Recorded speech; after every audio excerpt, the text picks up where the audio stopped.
سوال یہ ہے کہ گھر کے پاس سگریٹ بنانے والی فیکٹری ہے اور اس کے اندر بہت سارے لوگ مزدوری کر رہے ہیں، تو کیا مزدوری کرنا اس میں جائز ہے کہ ناجائز؟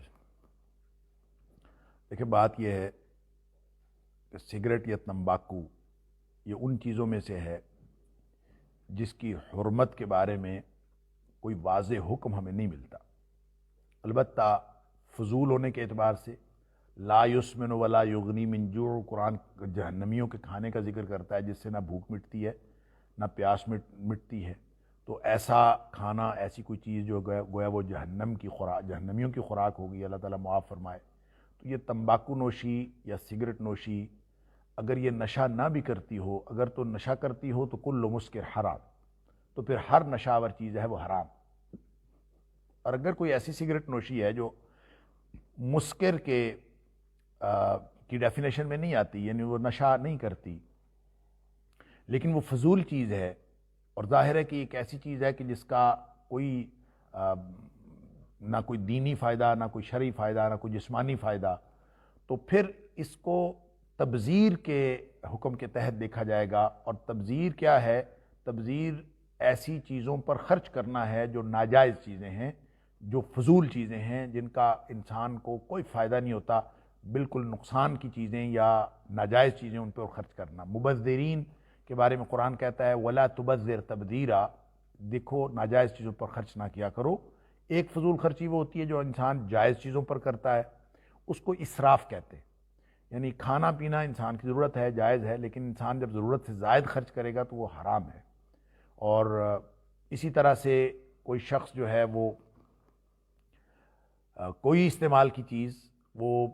10 روپے میں بھی اس کی ہو سکتی ہے، لیکن وہ اس کے اوپر 100 روپے خرچ کرتا ہے، اور نہ کوئی اس کی وجہ ہوتی ہے سوائے اس کے کہ اس نے کوئی خاص برانڈ لینا ہوتا ہے یا خاص اس کا کوئی اور مقصد ہوتا ہے، صرف سجاوٹ اور بناوٹ اس کا مقصد ہوتا ہے، تو یہ اسراف۔ تو اسراف بھی غلط ہے، وہ بھی گناہ ہے، لیکن جو تبذیر ہے یہ بڑا گناہ ہے اسراف سے۔ نبی اکرم صلی اللہ علیہ وآلہ وسلم نے جو اس کی تفصیلات بیان فرمائیں وہ تو الگ ہیں، لیکن قرآن کہتا ہے کہ وَلَا تُبَذِّرْ تَبْذِيرًا، کہ یہ دیکھو ناجائز چیزوں پر خرچ نہ کیا کرو، اس لیے کہ ان المبذرین کانوا اخوان الشیاطین، یہ جو فضول خرچ کرنے والے ناجائز چیزوں پر، یہ تو شیطانوں کے بھائی ہیں۔ لہذا ان ساری چیزوں کو جب ہم دیکھتے ہیں تو سگریٹ کے بارے میں ان تمام احکام کے تحت لاتے ہوئے لوگ جو ہے ناجائز کا فتویٰ بھی دیتے ہیں، حرام کا فتویٰ بھی دیتے ہیں، لیکن بات وہی ہے جو میں درس میں بھی عرض کر رہا تھا کہ اگر یہ واضح حرام میں نہ بھی آئے اور واضح کسی جگہ نہیں آتی، لیکن واضح حلال میں تو پھر بھی نہیں آتی۔ جب واضح حلال میں نہیں ہے تو پھر یہ مشتبہ چیزوں میں تو ضرور ہے۔ اگر یہ واضح حرام نہیں ہے تو مشتبہ چیزوں میں تو ضرور ہے۔ جب یہ مشتبہ چیزوں میں ہے تو اس کو حرام ہی سمجھنا چاہیے۔ مشتبہ چیزیں نبی اکرم صلی اللہ علیہ وسلم کا جو فرمان میں نے آپ کے سامنے رکھا کہ جو شخص مشتبہ چیزوں سے بھی بچ گیا، فمن اتقى الشبہات، جو مشتبہ چیزوں سے بھی بچ گیا، فقد استبرأ لدینہ وعرضہ، اس نے اپنا دین اور عزت بچا لی۔ تو جس کو دین عزیز ہے اس کو تو اس سے بچنا چاہیے۔ رہ گئی بات یہ کہ سگریٹ کی یہ تو سگریٹ نوشی کے بارے میں بات تھی، اور رہ گئی یہ بات کہ سگریٹ کی فیکٹری میں کام کرنا کیسا ہے،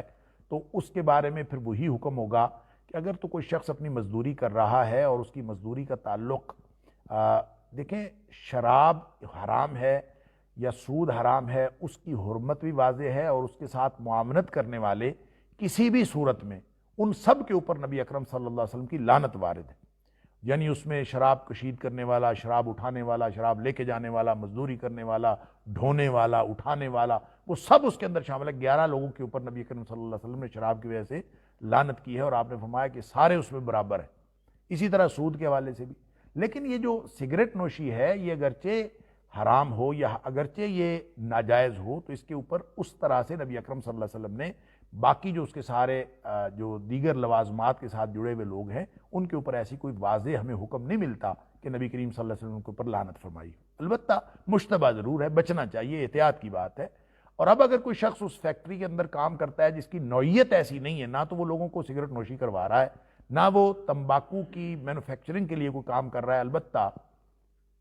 یا نہ وہ نشاور کسی چیز کی کام کر رہا ہے، وہ اپنی کوئی لکھنے پڑھنے کا کام کر رہا ہے یا وہ اپنی مزدوری کر رہا ہے، تو وہ مزدوری ایک حد تک مجبوری کی حد تک اس کو جائز قرار دیا جا سکتا ہے، لیکن یہ کوئی مستحسن کام نہیں ہے. یعنی ہمارے پاس کوئی دلیل نہیں ہے یہ کہنے کی کہ وہ جو کام کر رہا ہے وہ حرام ہے یا لعنتیوں والا کام ہے. ایسی کوئی دلیل ہمارے پاس ہوگی تو پھر اس کے مطابق وہ بھی کہا جا سکتا ہے، لیکن چونکہ دلیل موجود نہیں ہے سوائے مشتبہ ہونے کے، اس لیے یہی کہا جا سکتا ہے کہ اس سے بچنا چاہیے اور اس سے بہتر کوئی اور سروس اختیار کرنی چاہیے. لیکن بامر مجبوری جو شخص اس طرح کی سروس کر رہا ہے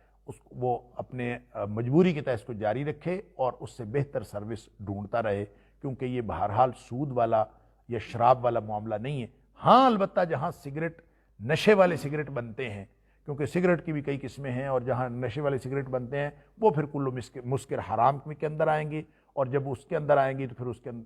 ساتھ کام کرنے والا ہر شخص جو ہے وہ اسی ضمن میں اس کو شمار کیا جائے گا، پھر تو اس سے بچنا لازمی ہوگا. البتہ اس میں احتیاط لازم ہے، اور بہتر یہ ہے کہ کسی اور جگہ کام کر لیا جائے اور اس جگہ سے آدمی